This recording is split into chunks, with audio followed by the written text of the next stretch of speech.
Senator Amy Marcos, welcome back to the Netherlands.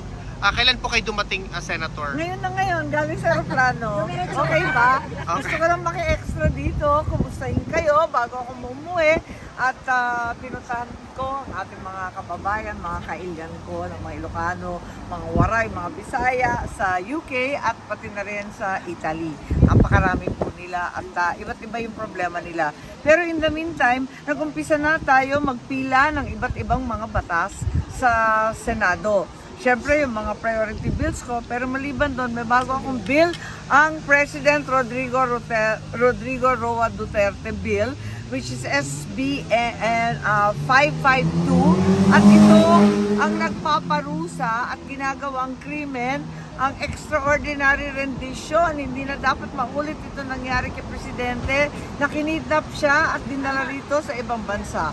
At papatawan natin ng parusa. Wala tayong masasabi dahil yung ICC ang may proseso sila na kanila, pero para sa atin sa Pilipinas, labag din sa ating batas ang nangyari. Kaya kailangan managot. Ikalawa, may ombudsman case na nakatenga. Yun nga lang, naghihintay ako sana tapusin kasi magbabago ang ombudsman.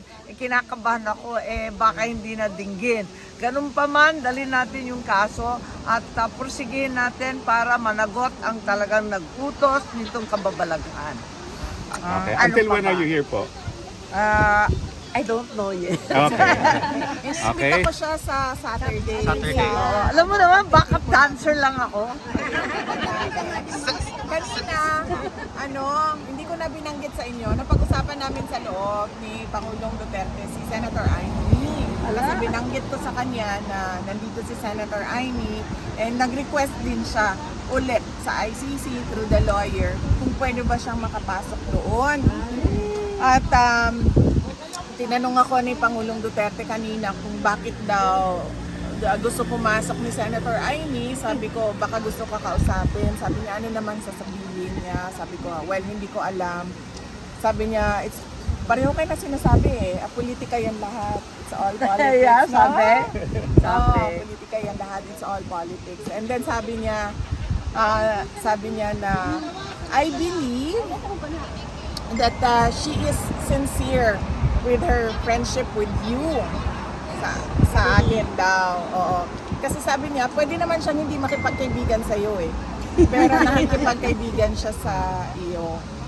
Sabi niya, yun ang nabanggit niya kanina. On another question, Senator Amy Marcos, tatlong senador po ang mag-propose a resolution to do a house arrest with respect to the interim release of President Rodrigo Roa Duterte. Will you share or will also vote for this resolution to be? Siyempre talagang ako'y nakikiisa sa kanila. Pero sa kabila nun, alam ko rin na hindi tayo papansinin ng ICC, ano man ang ipataw dyan. Kaya pursigihin natin, maliban sa resolution dyan sa Senado, na baka naman baliwalain lamang. Pursigihin pa rin natin ang pag-iipon ng ebidensya at pagtatanggol kay Presidente sa loob ng proseso nitong ICC. Baka naman madaan sa tiyaga at sa dasal. Okay. Thank you. Last question po. Senator Amy Marcos, you urged the Malacanang to write a comprehensive report with respect kung ano po nangyari with respect to the involvement of the First Lady, Liza Marcos. Are you also going to open an investigation to look into this matter? I think Senator Robin has already initiated an investigation. Yun ang nabasa ko sa dyaryo pero hindi pa kami nagkakausap. Ganun pa man, ang akin mas maigi dahil nababalabag at nagugulanta ang buong tambayanan tungkol na dito sa cocaine overdose na nauwi sa pagkamatay ng isang Pilipino sa ibang bansa. Ang laking kahihiyan at ang balita, may mga opisyal sa event na yon dahil Manila Film ang talagang pinopromote nila. Kaya kinakailangan alamin natin kung ano nangyari. Sa Malacanang naman ako nananawagan na kung maaari ipaliwanag nila para yung inosente hindi pagbintangan at yung may kasalanan o yung may accountable baga kinakailangan managot. Thank you po.